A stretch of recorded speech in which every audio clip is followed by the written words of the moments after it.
زيارة الإخوة الكرام حيا وميتا حباء الله سافر إليها أخي الكريم في كل عام بعون الله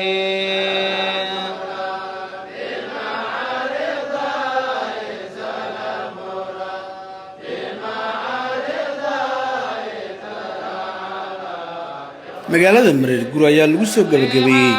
siyaaratul ikhwaan oo ah munaasabad loogu duceynayay laguna xusayay dhammaan walaalihii ikhwaanka ah ee geeriyooday siyaaradan oo ahayd tii 14aad ayaa ku soo gabagabowday jawi aad u wanaagsan waxaana ka soo qaybgalayaasha ay u riyaaqeen munaasabadan qiimaha badan qatinka munaasabada waxaa lagu soo bandhigay muxaadarooyin iyo dardaaranno ku saabsan muhiimadda ay leedahay in la xuso dadka wanaagga ka shaqeeya loona duceeyo dadkii dunida ka tagay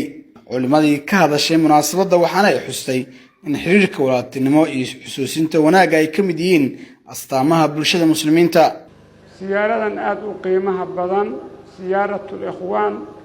ciwaan weyn oo magac badan oo sharaf badan bay leedahay sida aan soo arki jirnay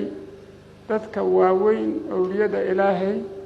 dadka sulaxada dad waaweyn oo maqaamaad sare leh oo seen bari la iskugu yimaado la xuso la tabarugo ayaa jiro siyaaratul ikhwaan dad badan oo siyaaro mutacayina lahayn aa jiro meel walba ay joogaan siyaaratul ikhwaan dadka aan la xusin oon markaas aada loo aqoon laakiin ahlu khayrka badan ah ayaa loo asteeyey siyaaratul ikhwaan meel walbay joogaan in lagu xasuusto loogu duceeyo waxaad moodaa marka ujeeddada siyaaradan ay leedahay inay aada u weyn tahay ikhwaankay ka dhaxaysaa meel walbay joogaan xayi iyo meyd waxaa ilaahay nasiib siiyey subxaanahu wa tacaala qofkii ilaahay uu siiyey al-ukhuwa fillaah al-ukhuwa fillaah qofkii ilaahay uu waafajiyey oo ilaahay siiyey wax la nasiiba ama wax la khayra dunida ma saarna liannahu walaalayaal nabigeenna calayhi salaatu wasalaam in badan ayuu nooga hadlay waxyaabaha laga helaya al-ukhuwa fillaah iyo tamaraadka iyo miraha laga guranayo waxaa kow ka ah maxabbatullaahi jala jalaaluhu dadku hadday ilaahay dartii u walaaloobaan oo ilaahay dartii ikhwaan fillaahi ay u noqdaan waxa ay helayaan waxaa ugu weyn wax la hela waxa ugu qaalisan oo ah jacaylka ilaahay subxaanahu wa tacaala in ilaahay ku jeclaanayo war haddii ilaahay ku jeclaado walaalka muslimka ahow maxaa kaa maqan wax kaa maqan iyo waxaad raadi laheed oo maxabbatullaahi jala jalaaluhu ka dambeeyahay ma jiraan waxyaabaa laga helaya waxaa weeye in dadku ilaahay darti u walaaloobaan ilaahay darti isku jeclaadaan al-ukhuwa fillaah laga helo waad garanaysiin wuxuu nabigeenu calayhi salaatu wasalaam labada ruux oo walaalaha ah oo ilaahay darti u walaaloobay waa laba gacmood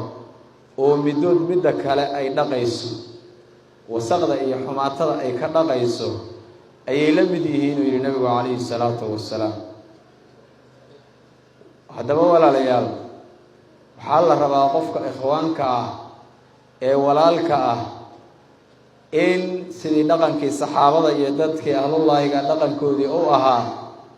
naftaada inaad ka hormarisid yaa marka ilaahay subxaanahu wa tacaala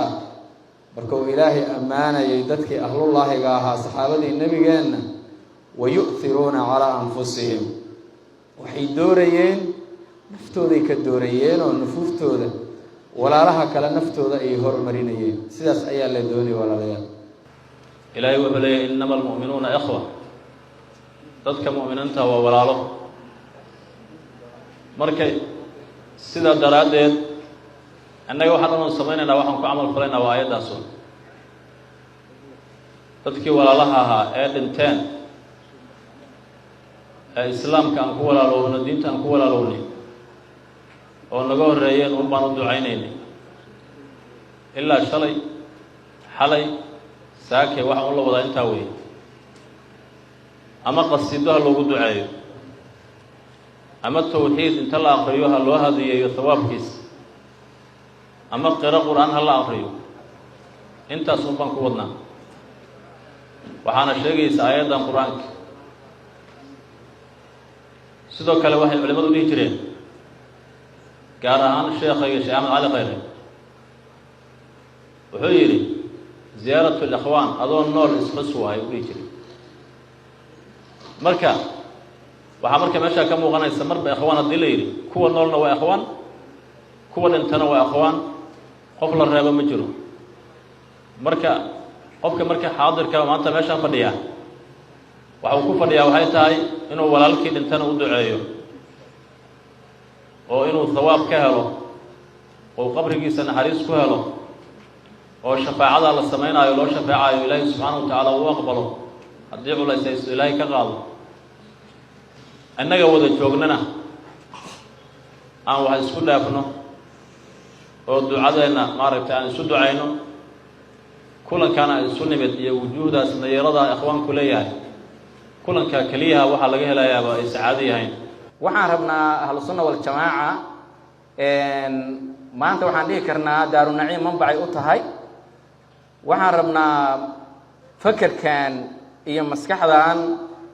siyaaradan intaa la soo waday ay ka soo maaxatay waxaan is leenahay wax badanaa ku duugan in ahlu sunno la mideeyo ayaga dhan oo ay isku xirmaan awooddooda ay mid noqoto waxaan is leeyahay sheekh maxamedow meeshan waa ka soo maaxan karta aan is leeyahay siyaaratu alikhwaan maadaama 14 sano aad soo wadeen gogosheeda waa dhigi karta aan is leeyahay marka waxaa la rabaa in maaragtay ahlu sunno badan oo mashaa'ikhuna siyaaradan siyaaradeeda kale iyo siyaarooyin ka dambeeyana ay halkan yimaadaan meeshaanna maaragtay aas-aas xoogle laga sameeyo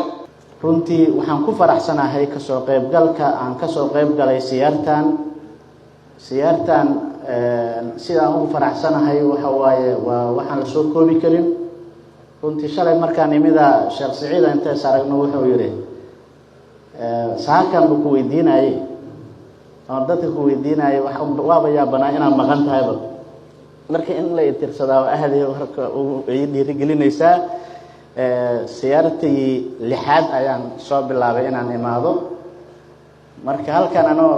ka jeedinaya hadalheynta markay fa binicma baxdo waaye ayaan waxaan dhahay siyaarooyinka soo socda ka baaqa ma doono siyaartii 9aad inay tahay maleha sheekh maxamed waxa aan rabaa baaqanaho waxba igu jirjira markaas uu yiraahdaa ballan qaado mikrofoonka ballan qaado ma ka baaqanaysa siyaartii 10aad oo xajka aan jiraan ka baaqday marka laakiin insha Allah kuwa dambana inaan saan u yimaado aan rajeynaa tanaaba xoogay aan qalqal gali rabo diyaaradii xoogaa la waayay laakiin Ilaahay waa ii suurta galiyay marka aad ayaan ugu faraxsanahay runtii wujuudan aad ka u qiimaha badan inaan kala soo qayb galo دكتور محمد رشيد waxaan ku xiriiriyaa inaan ku faraxsanahay insha Allah taala ka soo qayb galka meeshan iyo xafladan iyo siyaarada al-akhwaan meeshaasaan sir xoogaa xiriirsiga ku leedahay kaalimaha kale meel igama banaana marka ilaahayna soo waafajiyay siyaartan ayaa ilaahay uga mahadinaynaa insha Allah taala iyo xuduurkan qaaliga ah waxaan isu dardaarmaynaa qaadashada waanooyinkii iyo mawaacidii hore loo siiyay iyo insha Allah taala dardaaranada kale oo noo dhimanna inaan qaadano ugu dambeyntii waxaa munaasabadii soo gabagabeeyey Sheekh Maxamed Shariif Siraaj Barre oo isagu soo qaban qaabiyay siyaaradan waxaana u mahadceliyay dhammaan ka soo qaybgalayaashii siyaaradan qiimaha badneed waxay soo gaartay khaatimadii anigu waxaan u turjumaa ikhyaarta gogosha fididay أنا أفكر كهلا يا واحد ربعنا ما هذا عليه خيارته علماء أهل الشرف أهل الكرامة مالك الصيكي مادين iyadoo ay ku jirto culimmadii hadda hadlayda sheekh ka mid ahaa inuu sheekh duraar ahaa ayaan fila wuxuu yidhaahday gogasha ilaahay ku yeeshay siyaaradu waa naga dhexaydaa nafsul amarkeeduna waa saas gogasha inaan dhigno aanagu gaara laakiin ikhwaannimada kuwa dhintay kuwa noolba gogashu way ka dhexayda marka waxaan ku mahad celinaynaa waxay tahay bacdamaa dalabkeennii la ajiibay gogashii aan dhignay oon ikhwaanka u fidinay intii dhimatana in loogu duceeyo inta noolna loogu duceeyo iskuna siyaartaan sidaas aawadeedaan rabnaa inaan ugu mahad celino laakiin gogasha goglihii la dhihi jiray hooyaday iyo aabbahay gaar ahaana u dhigtay culummada waa idin soo lugooyey gogashu maaha inaysa ahayna wujuuh badan uga duwanta oo haddaba muuqataa jirta marka saasay tahay waa u mahad celinaynaa laakiin laa shukra cala alwaajibna waa la yidhaaho ikhwaanku naftooday u qaadeen naftoodana way ka soo qaadeen waktigay soo bixiyeen intay joogeen ducadii ay wadeen wixii ay qabteen dhammaantooda waa hormarsa adaa helaaye way hormarsadeen way isu kaashanay waxaan fulinay amarka ilaahay subxaanahu watacaala watacaawanu cala albiri waataqwa khayrku iskaashiyow rabaa wada jirow rabaa marka waa iska kaashanaynay ilaahay wixii aan ka rabnay wax ka qayr badan allah naga siiyo gabagabadii waxaa loo duceeyey dhammaan walaalihii ikhwaanka ahaa ee geeriyooday iyadoo alle looga baryey in uu naxariistiisii janno ka waraabiyo kuwa noolna uu ku sugo jidka toosan kana dhigo kuwa sii wada howlaha khayrka iyo dacwada waxaana siyaaratu ikhwaan sanad kasta lagu qabtaa mareer gurir iyadoo noqotay munaasabad kulmisa bulshada islamarkaasina dib u xusuusisa qiimaha walaaltinimada xuska iyo dadka iimaanka ku geeriyooday